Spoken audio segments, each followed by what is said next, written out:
Welcome to the Expat Empire Podcast, the podcast where you can hear from expats around the world and learn how you can join them.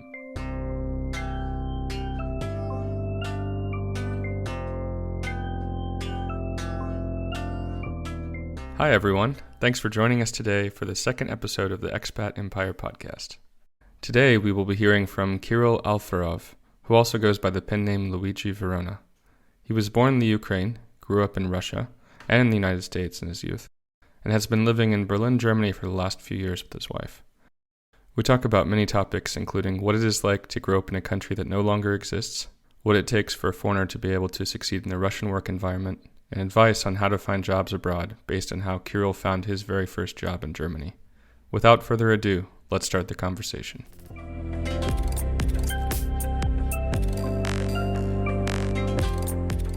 Hey Kirill, thanks so much for joining the Expat Empire Podcast. Hey, nice to be here. If you could tell me a little bit about your background, where you're originally from, where around the world you've lived so far, and where you live now, that'd be great. Okay, so I was actually born in a country that no longer exists. So I was born in the Soviet Union, and that's a country that no longer exists, of course. And since then I've lived within the Soviet Union, which I think still, makes sense to talk about. I lived in Ukraine because part of my family is actually from Ukraine. And then I lived in Russia, what is today known as Russia. And then I lived in US for a while in New York City. And now I'm living in Germany, in Berlin. If you could just, talk a little bit more about your upbringing in terms of growing up in all of those different countries, particularly as you've saw some, I imagine, pretty stark differences between, Russia and the Ukraine and the United States, of course. Yeah. I mean, this is a very interesting thing, is that people who live in many countries, they begin to look at the world a little differently. So in January, I think, the local DE, which is a website which will deliver to you news in English about European countries. An author by the name of Shelley Pasquale wrote an article which is called "It's Time We Stop Asking Where Are You From" in Germany. And she was specifically talking about how people who come to Germany from abroad but live here for a very, very long time are still being asked where are you from based on their appearance. And then people say, oh, for example, you don't look Canadian or whatever, something like that. And so the author was speaking about how she's annoyed about it. It's very interesting because indeed, whenever people ask you where are you from, they expect to get something useful from that information. So, for example, they can ask me where are you from, and I'll tell them, well, I was born in Russia, and then people proceed to try to make certain conclusions from that.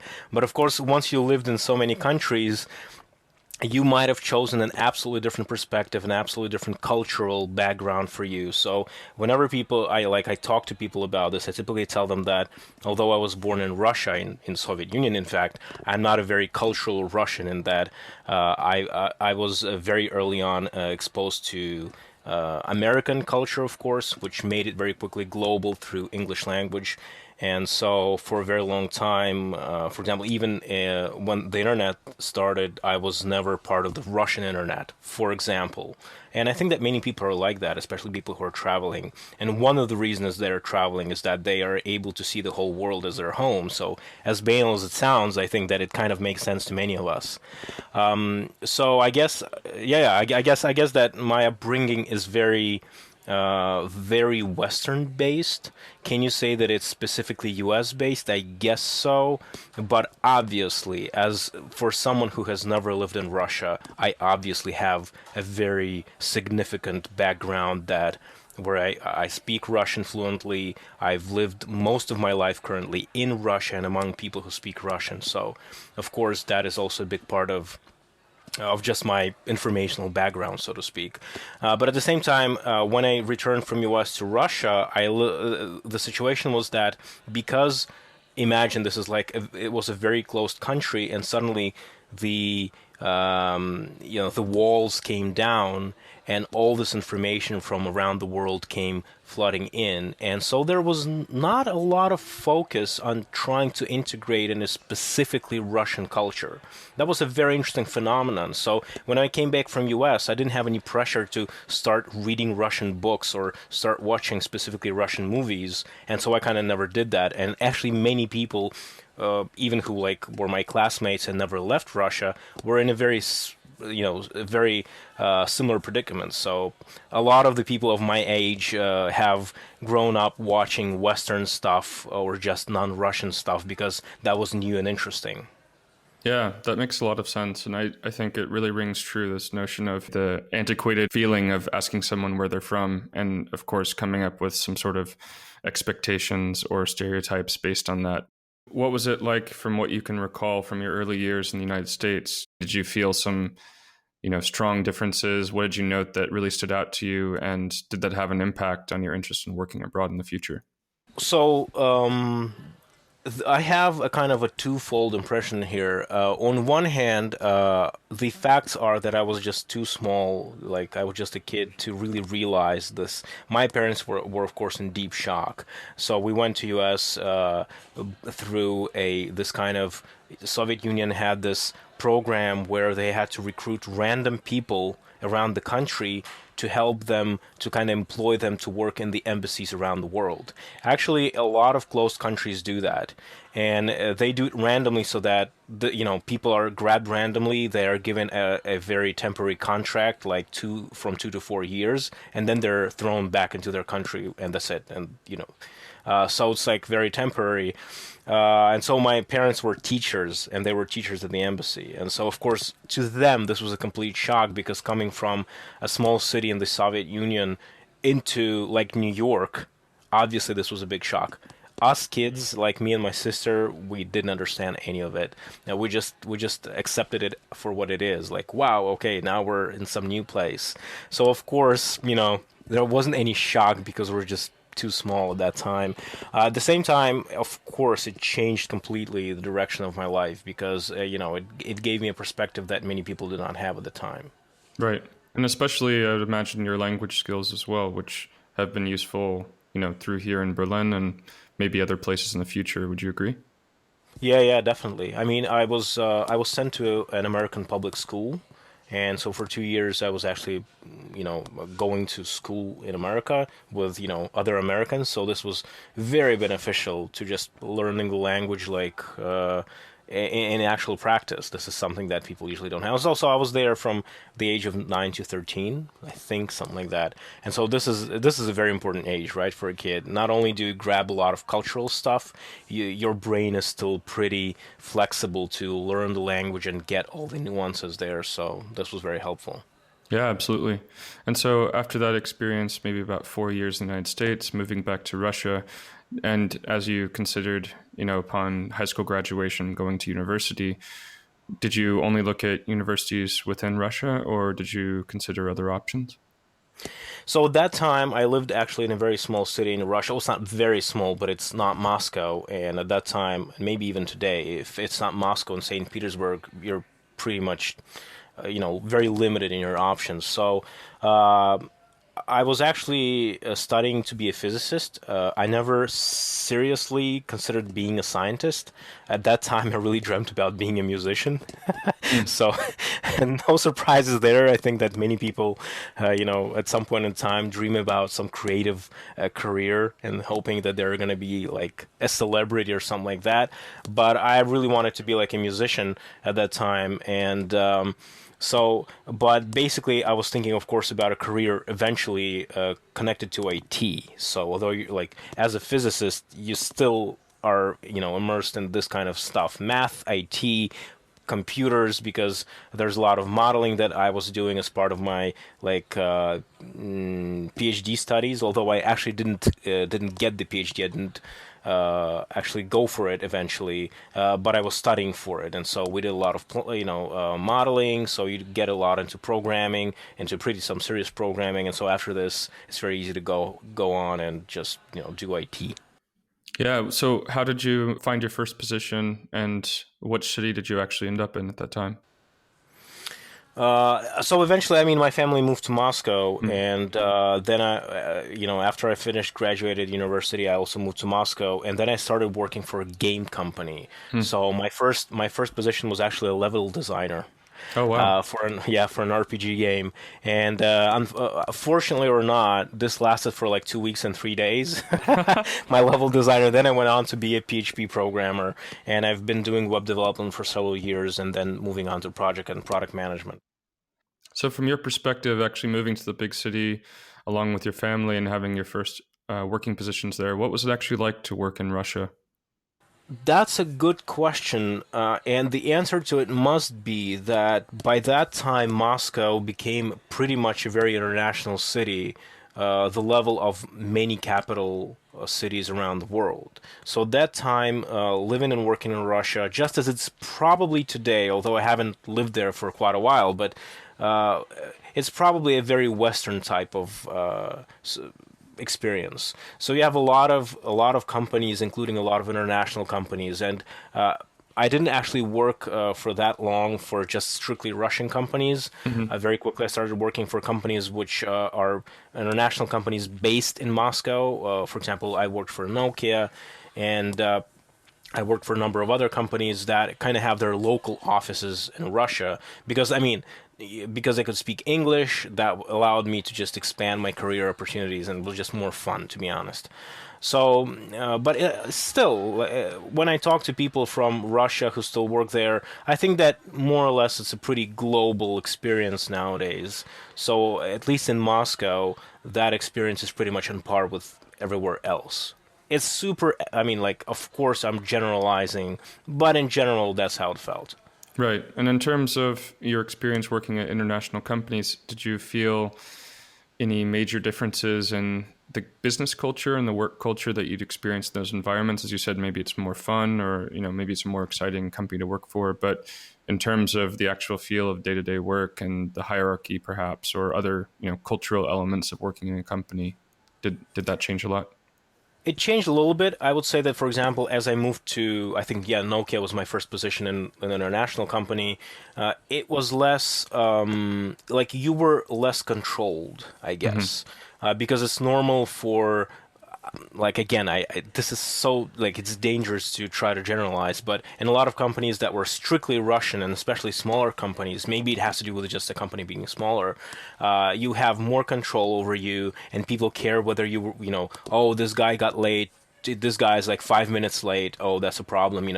Whereas in international companies, you usually have this very elaborate system of KPIs, teams, where the responsibilities are somehow tracked differently, maybe less formally so. So instead of looking at how many minutes late you are today, people would look at what results you have. Yeah, definitely. I think that makes a huge impact. And of course, as you mentioned, you've been away from the Russian work environment and even the international companies there for a couple of years. But from what you saw and experienced there, how difficult do you think that it would be for expats to be able to work and live in Moscow, especially maybe not being completely fluent in Russian? Well, I think that Russia, like a lot of countries, is not that international. Hmm. So if you're an expat who's working in an international company, you're fine. Of course, you're fine. But in terms of day-to-day operations, generally, even in Moscow, most people don't speak English. There are no signs in English. The subway system is horrible if you don't know Russian, and also for a lot of people who are based in Latin, Russia has obviously Cyrillic alphabet. So that is Right. also very confusing, I guess. It's like me going to China and, it's like, whoa, I don't understand anything at all because I don't even understand what the letters are. So yeah, I think that it is very challenging. It's not impossible, and I think that it's always like if you're open-minded to just getting into this challenge, then it's always possible, of course, to work around this. But is it going to be challenging? Definitely. This is not a country that has an infrastructure to welcome foreigners necessarily. Yeah, that makes a lot of sense. And so for you, as you started, building your career there, how did you decide to actually leave Russia and end up in Germany? Well, that decision. So there were two phases to the decision. Me and my wife kind of always thought that maybe it's time to just get some new experience and work and live somewhere else. Absolutely divorced from any political issues. But also, unfortunately, when in 2014 things started happening internally in Russia, we decided that we're not very compatible with this. So we just decided to as we anyway wanted this, we decided that this is just a good motivational event for us to indeed proceed and and leave. I had a couple of options, and I decided to go with Berlin. I actually had an option to go to Singapore. So I had two offers, one to Singapore, another to Berlin. But I decided to go with Berlin because I just thought that Western culture is something that I was always, always living in, kind of, if not physically from Russia, but then at least mentally and on the internet and culturally, that I decided that I'm probably going to be more comfortable if I moved to the Western country. So that's what I did.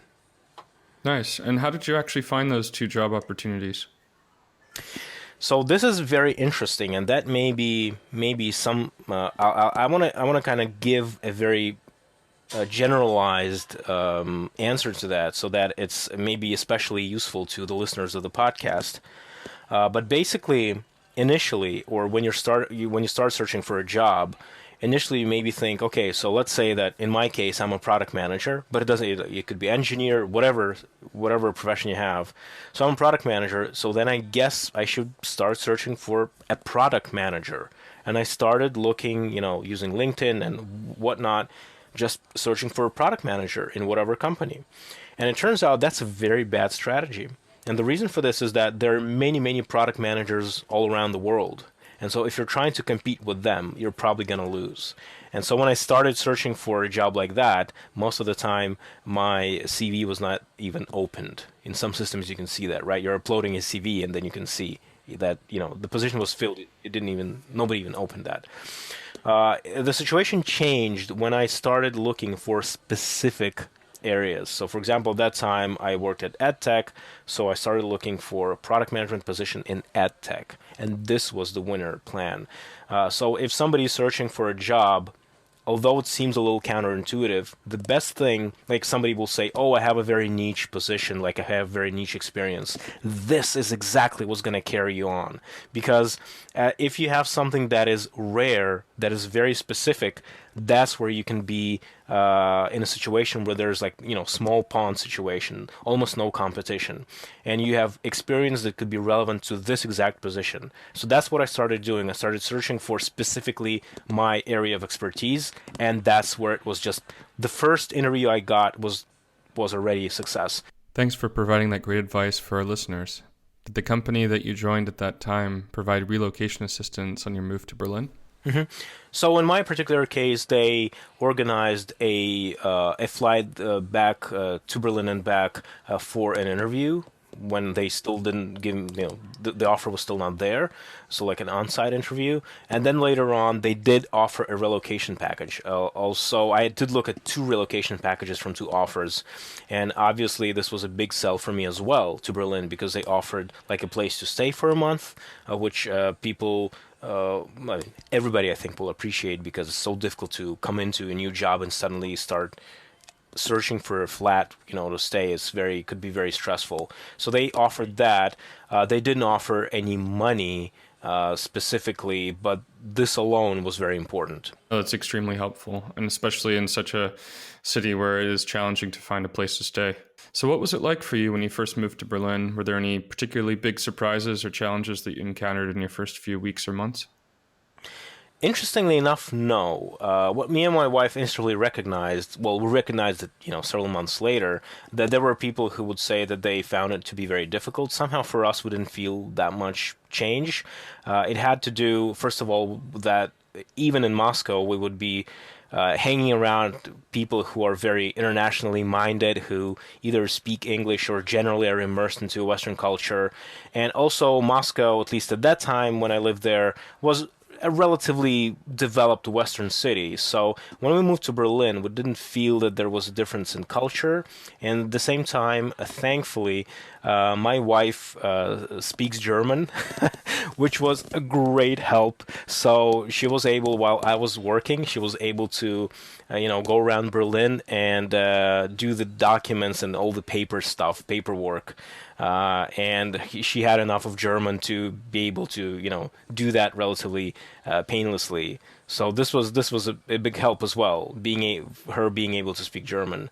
Yeah, it's great to hear, and especially having that German background, as you mentioned, makes a huge difference. Did that actually play into your decision to move here, or not so much? No.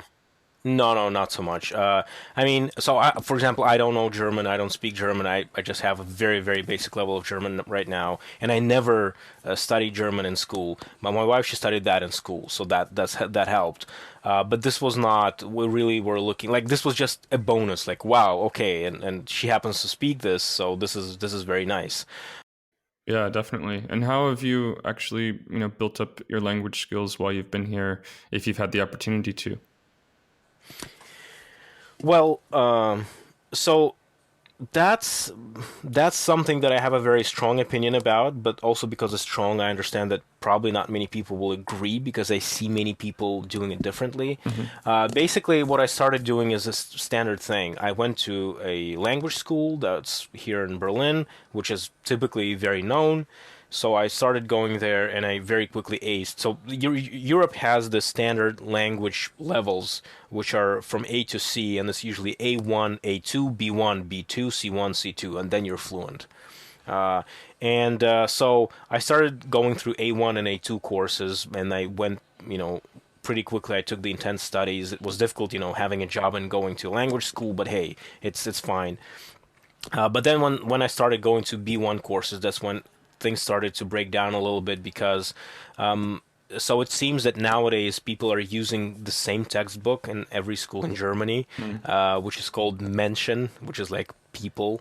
That's the name of the textbook. And I find personally, as a product manager, I find the textbook horrible. I think it's designed either very poorly or is designed for people who have everyday experience talking only German, and then this book can kind of help them, elevate their grammar a little bit. But it's designed in such a way that there's almost no exercises. So one of the problems that I had, one of the challenges, is that they give you a grammar rule, and you're like, okay, I get it. But now I have to really, I want to get it down, and I want to really make many exercises. And you just need practice. And nothing like that exists in that book. They give you a couple of exercises and you're done, and then you're never coming back to that. And so I found this very challenging. I spent quite a lot of time, more than a year, going 3 days a week to language school, and it just didn't really help me that much. Partially because I don't have everyday German speaking experience. I'm working in an international company which is English based, and at the same time many people in Berlin who are Germans speak English, so it's it's not easy for me right now to do this. And then there's this feedback loop where you don't speak German, therefore it's difficult for you to talk specifically like to Germans, right. And at the same time, it goes the other way around as well, and so you're stuck in that loop. And but I'm right now doing some self-study using an Asimil German course, which really helps me. It's self-study, but it seems to be designed very well. And it is when I started with this course half a year ago that I began to actually speak. So now I can speak a little bit, and I'm encouraged. Like I feel every time that I do this course, I feel that I feel encouragement, and I want to try to speak. And so, I'm getting there. Typically, Sure. when I'm talking to expats here, most of them say that you become confident in like 5 years. So, and then looking at my dynamics, I think that's when it's going to happen. As you mentioned, working in an international environment, even here in Berlin, you're able to work in English every day. So what is actually driving you forward in terms of your learning of German? What makes you want to keep, spending so many hours studying it? Oh, that's very straightforward. So the first time you have to go to a doctor. Yep. That's one of the reasons, right? Because although it's possible to find doctors that speak English, it's not always possible, and sometimes you need a doctor fast. Something happens, you just need to see a doctor, a dentist, I don't know. So even these kind of things, but also it's just the comfort. You want to be comfortable in your environment, and as for me, like I think that we're planning to stay in Germany for a long time, maybe indefinitely, maybe permanently. Of course, you want to be able to speak the language around you and also to be part of the culture. And one of the things that I really like is, you know, for example, you want to go to a show. And this show is in German, or you want to go to a comedy club. You want to understand what people are saying, you know? Sure. So, of course, you're constantly reminded that, of course, you have to speak, native language. So that in itself is very natural. It's a very natural motivation. As you mentioned, this might be actually the place where you live indefinitely. Is that something that you had in mind when you first moved here? We didn't have any specific plans about this. We did have specific plans to permanently reside outside of Russia, but we didn't think about Germany at the time. But as we started living here, we really liked it. And there are a lot of things to like about Germany, because not only this is a very democratic country, it is also a country that has very well-organized welfare state. And so once you start comparing the situation, for example, which is now being debated in U.S., things like healthcare and these kind of things, you can see that in Germany these things are very well thought through. Of course, you can always perfect systems, but in general, this is also a very big selling point. So, right, yeah, no, I 100% agree with that sentiment. When you first moved here, did you get any particular type of visa? Was there something that you were shooting for on that front, or did you follow the advice of the company that hired you? And what was that process like?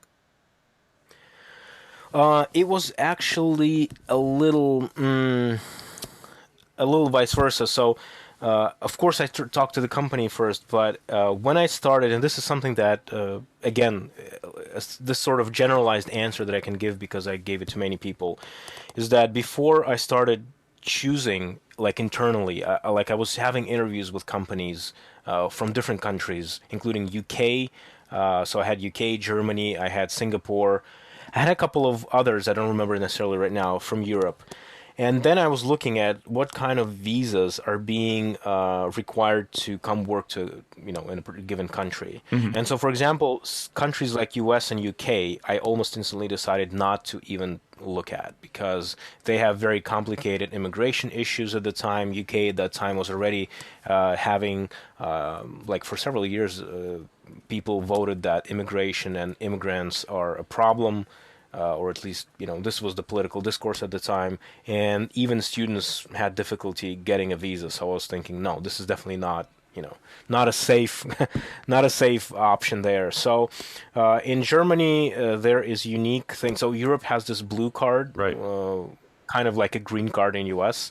But it is implemented country by country. So we have to look at how blue card is implemented in a given country. And so Germany has a unique blue card in that it gives you more opportunities. First of all, it's much more permissive than the usual work visa in Germany.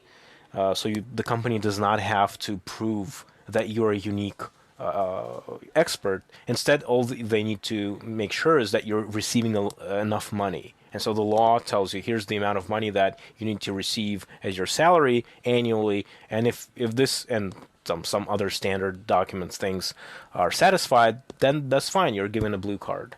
So that's the visa that I guess most people are now immigrating with or through to Germany via a job. Right. And was it difficult for you to acquire that visa? Or, in terms of the actual work that needed to be done on it, or was the company able to take care of most of that for you? So in our case, so there are a couple of ways that you get a blue card. One way is you get it from the country of origin that you come from. In my case, it was Russia.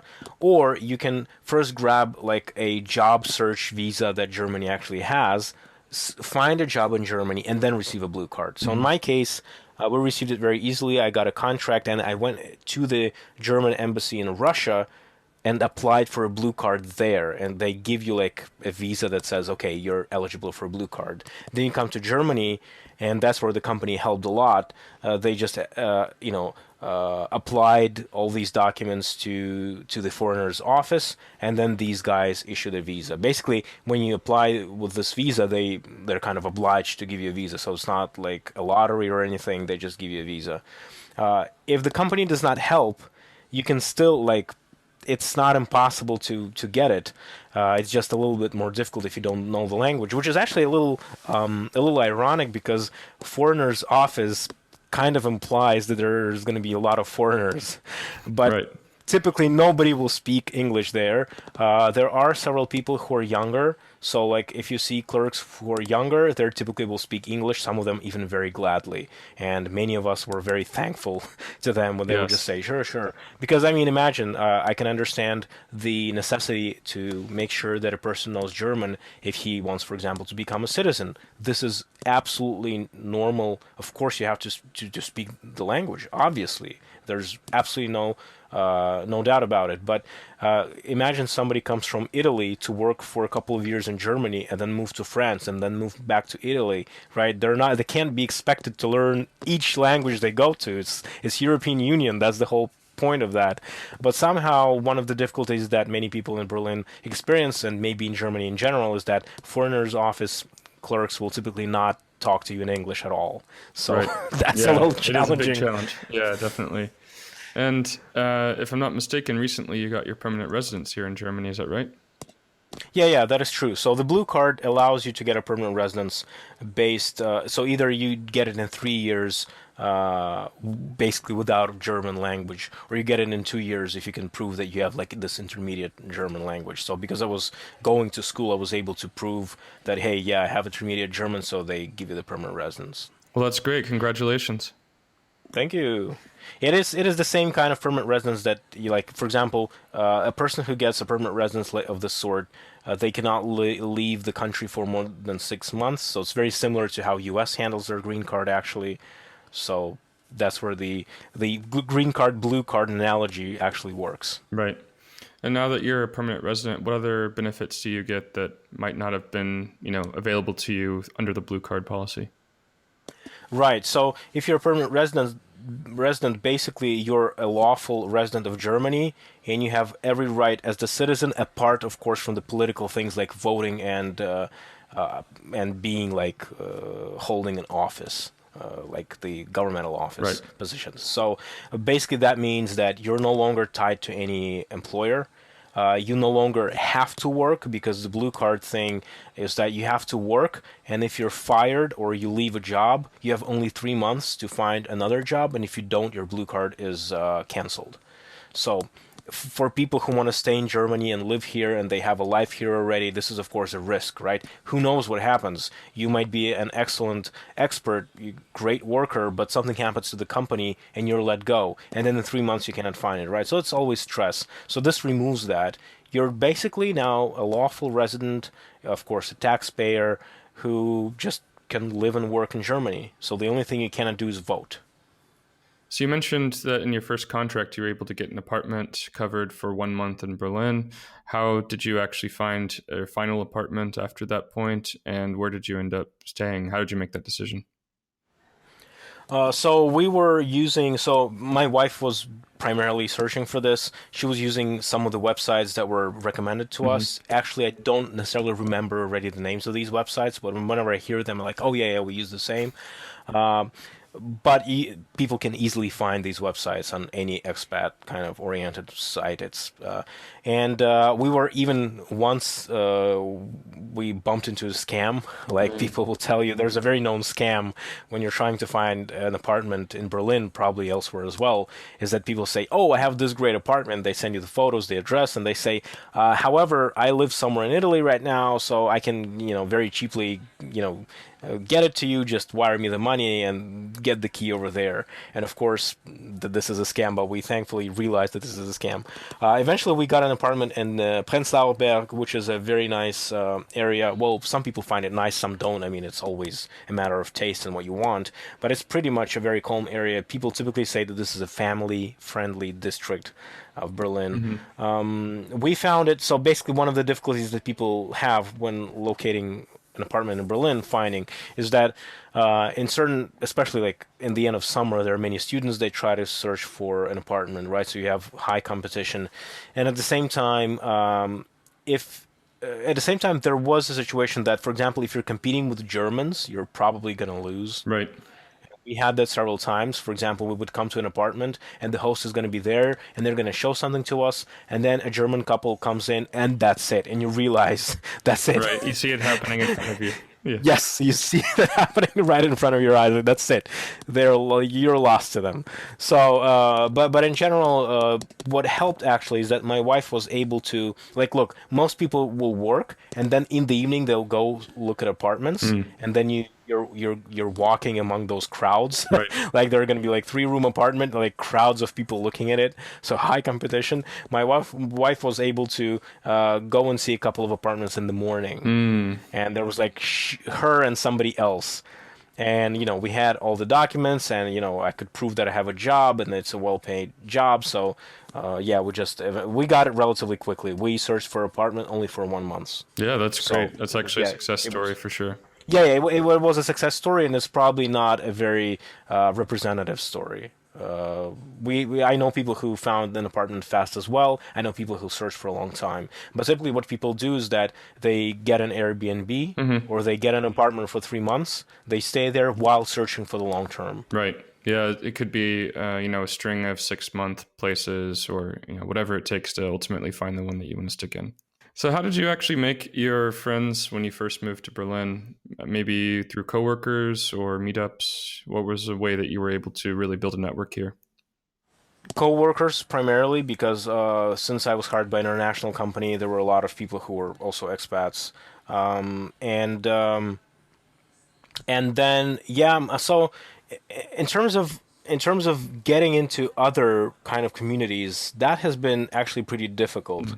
And first of all, because a lot of things are, of course, in German, as we're in Germany. So it's sometimes you want to go somewhere, or so. For example, me and my wife went to a couple of board games communities where people play board games together, and it was all in German.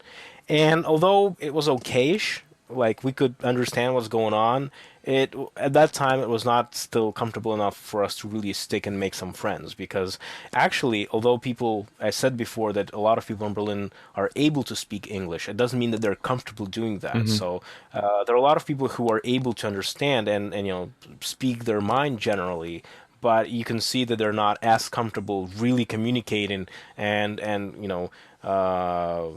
having a friendship with someone in English. So that has been actually pretty difficult. Still, we're trying our best. So, for example, we've organized a dancing school here. Wow.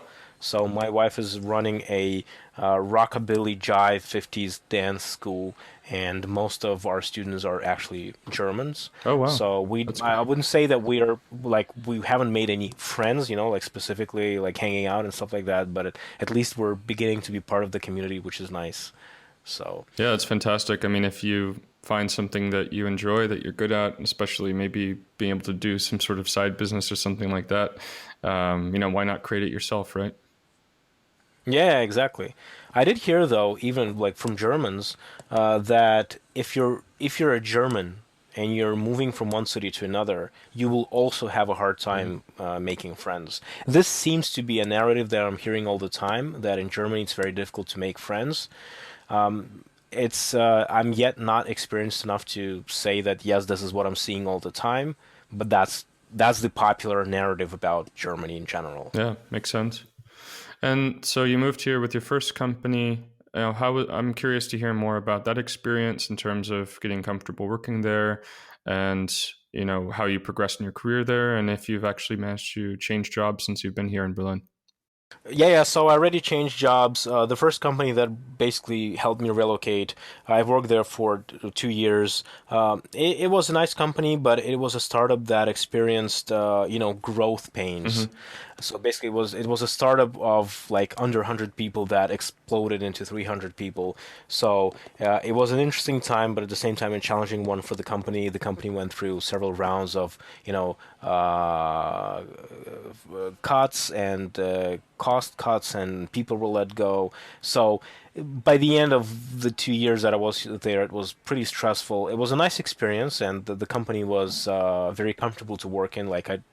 As I said before, this works the same way for my job experience.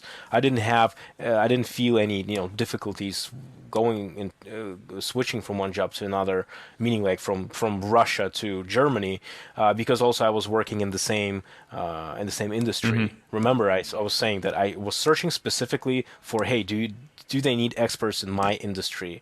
And so that made the transition very easy because I knew exactly what the company was doing. This was very cool. This was like the first time in my life where I changed jobs, and it was like, yeah, I'm doing like the same thing I did yesterday. That was pretty cool. And then I changed jobs again, and it was the same thing again. It was like, yep, I know exactly what I'm doing. So this is a very interesting experience for people who choose one industry. Right. I am not sure that I'm going to stay in this in this industry for all of my life, but because this was a nice journey there, it was very interesting. So How did you find that next position? so that was a pretty long period of time. So I think I was searching for 4 or 5 months for a job, but I made sure that I made sure that the company that I will find is a company I will really enjoy and that I can stay for at least 2 years more, right? Hmm. So I was really careful in searching. So here's what I did.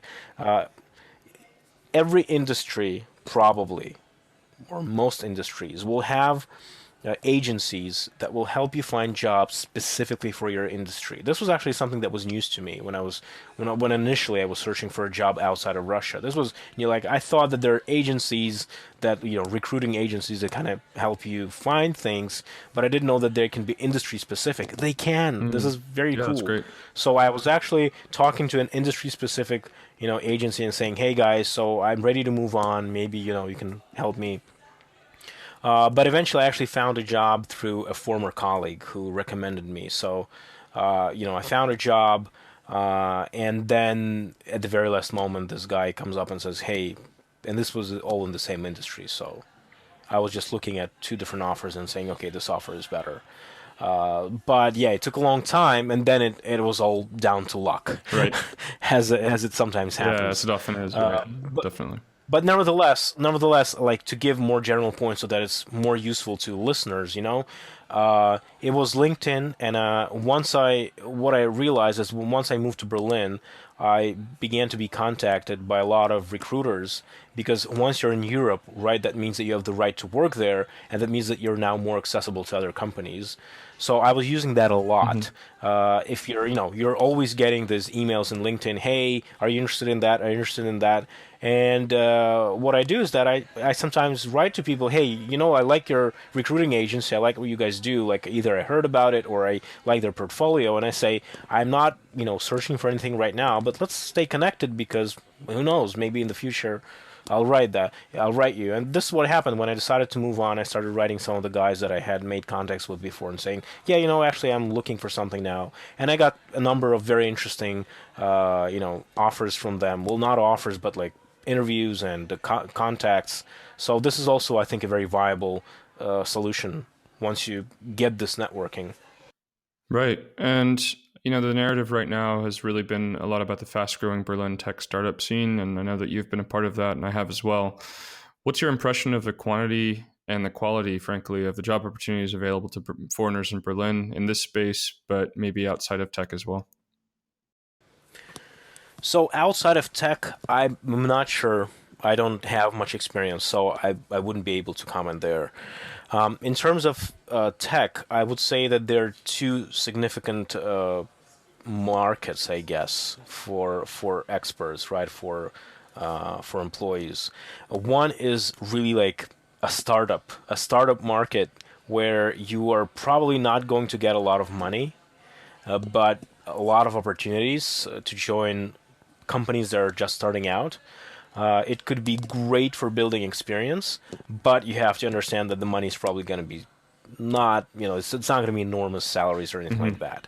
Could be a lot of like shares, and you're gonna get, if you're working in IT and you have good experience, you can get a high position in the hierarchy of the company, but unlikely to get a lot of money. However, there's another part of the market, and this is either more established companies, which are actually also very numerous, that people don't necessarily talk about them, but there are many very established companies here that can pay you a lot of money and that need you, like they need your expertise. And another thing is that American startups, they are able to pay you much higher salaries than most startups in Berlin, simply because they're based in America and the money is different. Right. So, in my experience, even if it's a startup, they can pay you much more than Berlin-based startups. Yeah. So there's really options for any type of person that's interested in this field. What are some of the best aspects of your life here, and especially as you compare it to where you've lived in the past? So I can compare it to two cities, Moscow and New York. And one of the things that I really love about Berlin is that it's such a small city. It's so comfortable to live in. If you want to get somewhere, it's typically 30, even sometimes 20 minutes, and you're there. Even like the amount of people at the streets is very comfortable. It's never too many people. It's I don't know. It's a very cozy city to live in. It's just so comfortable in that sense. I also really like the fact that very frequently you're able to find an apartment in a building which is not like a high-story building, but smaller building. I love the fact that you can just get out of your house like 2 minutes and you're already outside. You don't have to go to the elevator and get down and wait. Right. These kind of things. It's a small point, but it's important for me. In terms of climate, it really depends on where you come from. So we had colleagues from South America, and I've seen a person who was looking at snow for the first time in Berlin. Yeah. It's like, I've never seen snow before. So this is pretty cool to see. So obviously for people who are coming from, let's say, South America, the climate might be very different, and it depends on how a person reacts. But as coming from like last year's, I lived in Moscow. Definitely a milder climate if you're coming from, let's say, northern Russia or Canada or something like that. So the climate here is mild. But of course, if you're coming from California, it's going to be like, okay, there's actually winter here. I think that generally the climate is actually pretty mild in that. Frequently you say that, it could have been cold, but it's not that cold. But I don't know. Yeah, I mean, I feel like I have a bit of a different perspective, of course, coming from California, but also in my second winter now, where I can compare it to last winter, and I at least think so far, knock on wood, that sitting here in February of 2018, it's not been so bad. I mean, it's obviously gray Exactly for a lot of the time, but not so much snow, not very often. And, it hovers around zero a lot, but as long as you have the right clothes, which of course you got to build up in your first year and get comfortable with that, then, it's something you can make it through and you can look forward to a great summer, right? Yeah, generally. That's what I'm saying. It's like, Yep. You always kind of think it's not that bad. Right. How can our listeners find out more about you and what you're doing? So what I'm doing, I guess, is not related too much to the content of this podcast. So if anybody is at all interested, it's always difficult for me. There was a number of articles in the past years speaking about the generational gap between understanding like what a person is identified with, and for the most history, actually, people would identify themselves with their professions, right? Right. Smith. That's why we have these kind of last names. So I'm working as a product manager, but I also have like a lot of projects that I do, like I design games, I write a lot of music. I guess that one of my main amateur kind of like hobbies, which I do take seriously though, is making music. So, and also write a lot of critical analysis on various topics. So anyway, anyone can find me at luigiverona.com, which is my nickname basically, and the name which I'm publishing everything under, Luigi Verona. So if anybody is interested, visit my website and just take a look at what I'm doing in my spare time. Thank you so much for your time and your insight, and look forward to hearing how things turn out for you here in Berlin. Thank you.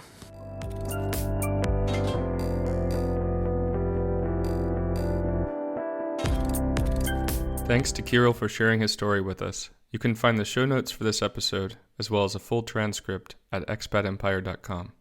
If you are interested in sharing your story on Expat Empire, please consider submitting a user post about your expat experiences on expatempire.com, or email us at podcast@expatempire.com and let us know more about your international background. Music on this episode was produced by Eli Hermit. Please check him out on Bandcamp and Spotify. Keep up to date on new Expat Empire podcast episodes by pressing the subscribe button in the podcasting app of your choice. You can also visit expatempire.com and sign up for the newsletter to get notified about new podcast episodes and receive a ton of free expat and travel-related content. We're also on Facebook and Twitter at Expat Empire, so be sure to follow us there. Last, but certainly not least, we would appreciate a 5-star review on iTunes or wherever you listen to your podcasts. It helps new listeners to find us and lets us know that we are putting out content that you appreciate. Thanks for your continued support. Our next episodes will be out after the winter holidays, so stay tuned. See you then.